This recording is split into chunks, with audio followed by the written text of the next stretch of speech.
Hola amigos del Ministerio La Reforma Evangélica y amigos hermanos en Cristo de la Iglesia Cristiana Evangélica Colombiana. Es un placer estar nuevamente con ustedes ya en este 10º video de esta serie titulada El coronavirus y la Biblia. En esta serie nosotros hemos venido desarrollando varias tesis. Esencialmente vienen a ser 5 tesis. Las 5 tesis que hemos venido enarbolando a la luz de la Biblia en esta serie son las siguientes. Primero, la pandemia del coronavirus COVID-19 es un llamado del Señor al mundo al arrepentimiento. Segundo, la pandemia del COVID-19 es un llamado del Señor a la iglesia evangélica laodicense de hoy al arrepentimiento. Un vehemente llamado en ley. Esta es la segunda tesis que hemos venido esbozando. La tercera es: el movimiento de la fe es la nueva Roma y hasta el COVID-19 en el seno de la iglesia evangélica, con sus herejías y prácticas antibíblicas, la nueva Babel. Eso es. En cuarto lugar, para el caso concreto de la iglesia evangélica latinoamericana y colombiana, la misma se ha dejado encunetar en 2 aberraciones heréticas extremas, 2 trampas igualmente engañosas. En un extremo, la teología de la liberación y sus falsedades con Ricardo Schulz y otros. Y B, en el otro ángulo, la teología de la liberación o la teología, de la prosperidad del movimiento de la fe. En quinto lugar, la fragata del Evangelio. Aquí estoy usando una figura literaria. La fragata del Evangelio se halla a igual distancia y en ángulo de confrontación bélica tanto con Roma como con el movimiento de la fe, y con el Evangelio está delineada la reforma. Nosotros, la reforma, la iglesia primitiva, el puritanismo y todo el consenso bíblico evangélico ortodoxo en general. Y esto es algo muy importante dejarlo en constancia. Ahora, ya en este campo nosotros debemos tener en cuenta, y repito, de la pasada ocasión estuvimos viendo una serie de pasajes, especialmente de los evangelios, donde el Señor Jesús habla, por ejemplo, enfáticamente de hombres de poca fe, hombres de poca fe, hombres de poca fe, y donde llega a hablar de: si tuvieres fe como un grano de mostaza, diréis a este monte, quítate y desarráigate y lánzate al mar, y te será hecho. Sucede que hemos estado exponiendo ¿qué significa? Eso lo hicimos especialmente en el 9º video, 8º y 9º video. Allí estuvimos haciendo una exposición de qué significa eso, porque esos son caballitos de Troya que antihermenéuticamente usan en forma muy sugestiva, con una habilidad de condotieros, los líderes del movimiento de la fe, para engatusar y para dar lugar a el engaño según el cual nosotros tenemos una especie de energía o de poder inherente en nosotros, que nosotros la canalizamos por la palabra, es decir, al expresarnos en actitud mental positiva, porque eso se llama así, actitud mental positiva, o también el nuevo pensamiento. Y nosotros podemos hacer uso de ese recurso, el recurso verbal, y por medio de esa palabra podemos crear realidades. Y es por eso que ellos usan todo un lenguaje que en sí mismo es un lenguaje antibíblico, que no tiene una base bíblica. Aparentemente lo tiene, pero es aparentemente. Por eso ellos hablan de decretar, reclamar. Ellos están hablando de crear realidades espirituales. Él pide, él decláralo y recíbelo. Eso es algo muy común, el yo decreto, el yo declaro, en general sin el previo conocimiento de la voluntad de Dios, en el secreto de Dios. Y ellos hablan de esa forma, de esa manera. Y es porque usan falsamente estos pasajes bíblicos, repito, sin el más mínimo examen a fondo, serio, del fundamento bíblico, el fundamento hermenéutico. Ellos no hacen una exégesis a fondo del texto sagrado para su correcta interpretación, sino que lo manipulan a su acomodo. Por eso estuvimos haciendo lo que estuvimos haciendo.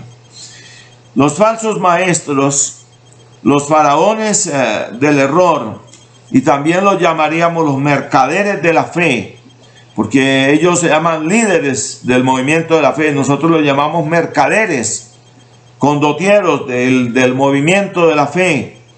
No aparecen a la hora del naufragio, que pone en evidencia la falsedad de sus profecías y de su mensaje. Y veamos lo que dice el libro de Jeremías, el capítulo 37, el versículo 19.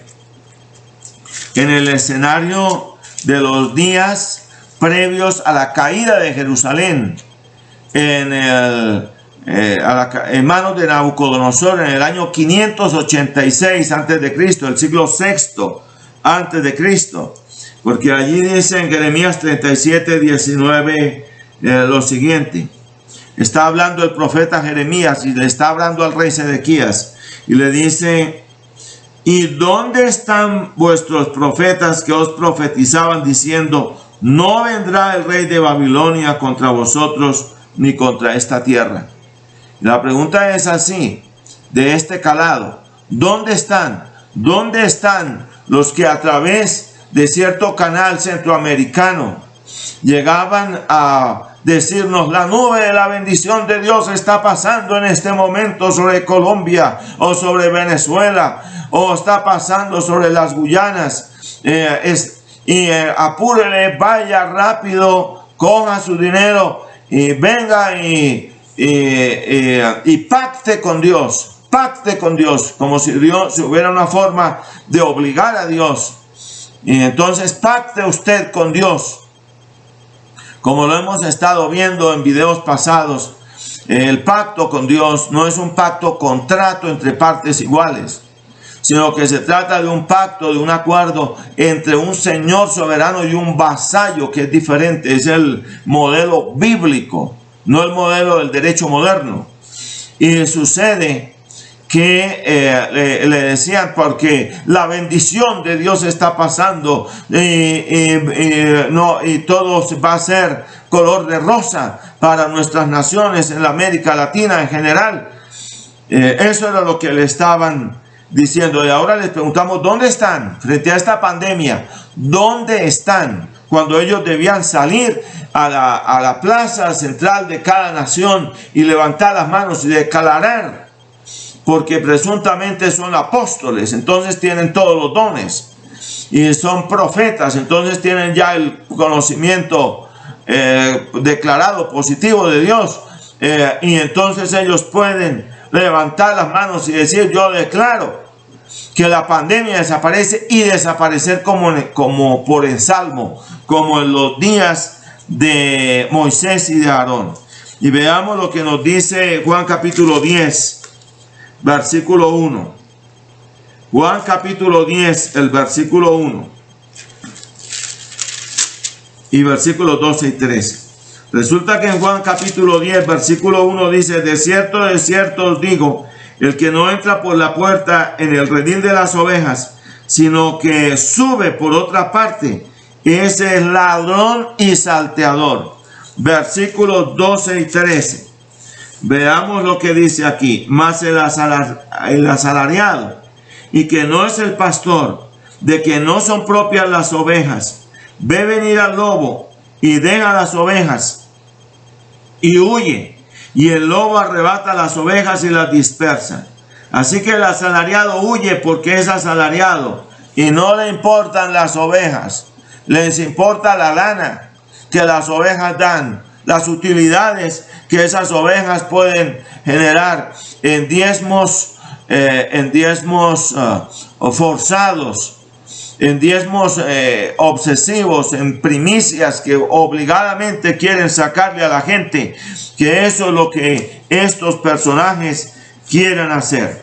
Ahora, el mismo Señor Jesús, antes de iniciar su ministerio, fue bautizado por Juan el Bautista e investido con el poder del Espíritu Santo. Noten, el mismo Señor Jesús. Veamos el Evangelio de Juan, el capítulo 1, los versículos 32 y 34. Juan 1, 32, 34 dice claramente lo siguiente. También dio Juan testimonio diciendo: vi al Espíritu que descendía del cielo como paloma y permanecía sobre él.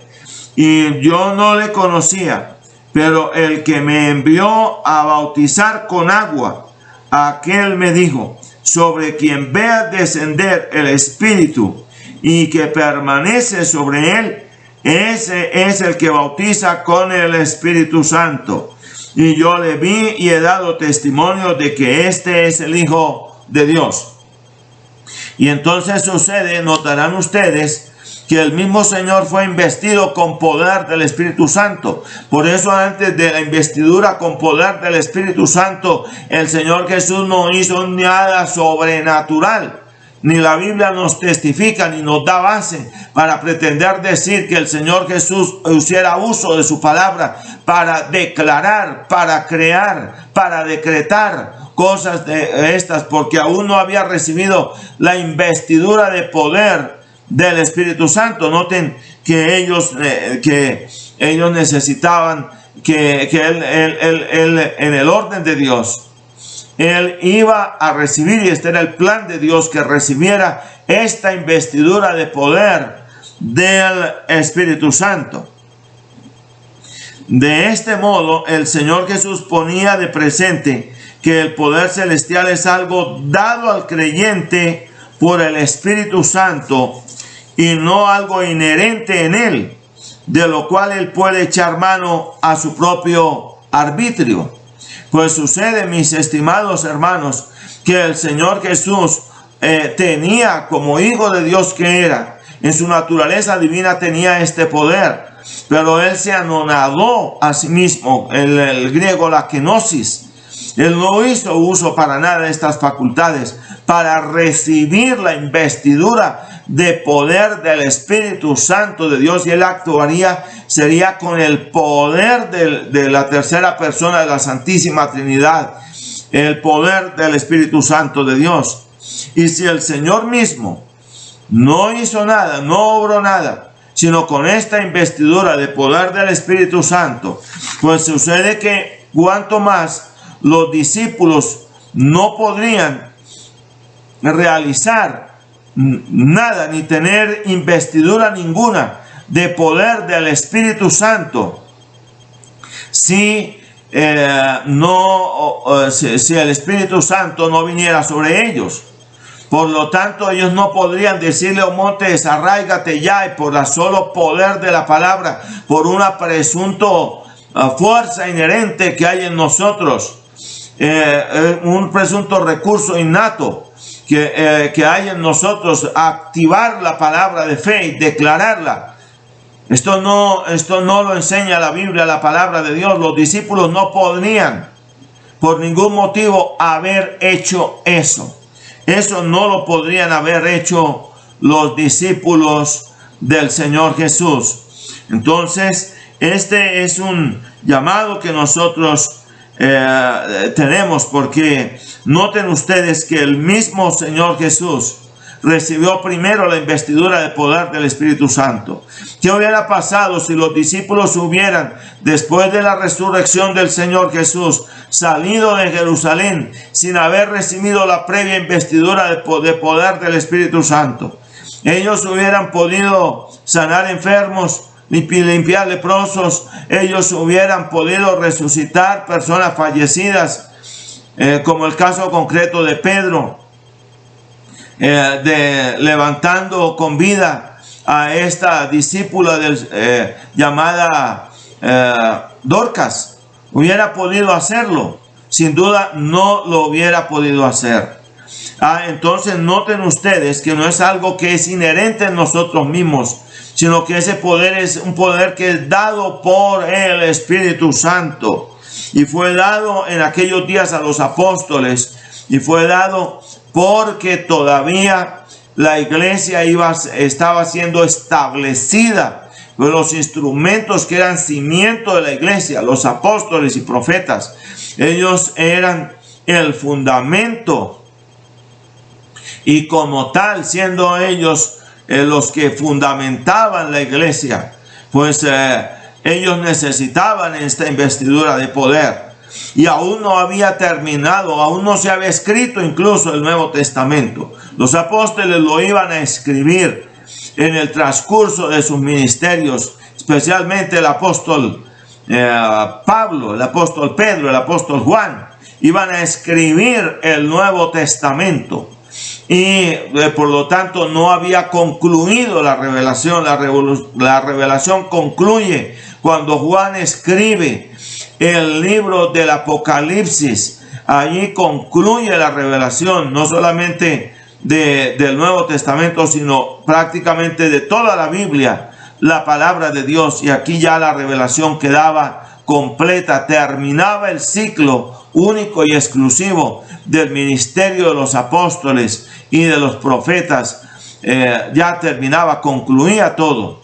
Bendito sea Dios por el orden que Dios ha establecido en su palabra. Por eso el ministerio de los apóstoles y profetas fue un ministerio único y exclusivo. Y la pretensión de tener hoy apóstoles y profetas es algo que no tiene una base bíblica si lo miramos mejor y más a raíz, en profundidad de lo que la Biblia, la palabra de Dios enseña, en una mejor hermenéutica, en una exégesis, es decir, en un examen sistemático a fondo de lo que en verdad la Biblia, la palabra de Dios enseña. Porque no se trata del evangelio que queremos o que queremos oír, se trata del evangelio que es, y no podemos pretender doblegar la Biblia a nuestro acomodo, sino que todo debe ser conforme al orden verdadero y exacto de Dios. Que el Señor les bendiga ricamente, mis estimados amigos y hermanos. Bendiciones.